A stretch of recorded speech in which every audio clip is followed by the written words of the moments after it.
বেশ কদিন ধরে ভাবছিলাম এই লাউটা কাটবো আর তোমাদের সঙ্গে একটা সুন্দর রেসিপি শেয়ার করব। কিন্তু কাটবো কাটবো বলে আর কেটে আর হয়ে উঠছিল না সময়ের অভাবে। আজ রবিবার আর ঠান্ডাটাও কিন্তু বেশ জমিয়ে পড়েছে।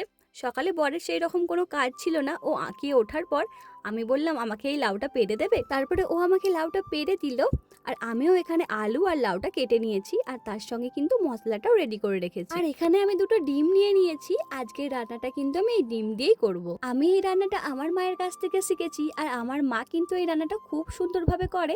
জানি না আমি কতটা এই রান্নাটা করতে পারবো, তবে আমি কিন্তু পুরোটাই মায়ের রেসিপিটাকেই ফলো করছি। প্রথমেই কড়াইতে তেল দিয়ে কেটে রাখা সবজিগুলো দিয়ে দিয়েছিলাম, তারপরে এখন দিয়ে দিচ্ছি হলুদ, লঙ্কা আর পরিমাণ মতো নুন। সত্যি বলতে বিয়ের আগে আমি কিন্তু সবজি সেই রকম একটা পছন্দ করতাম না, আর এখন আমার এই প্রেগনেন্সি সময়ে আমি কিন্তু ভরে ভরে সবজি খাচ্ছি।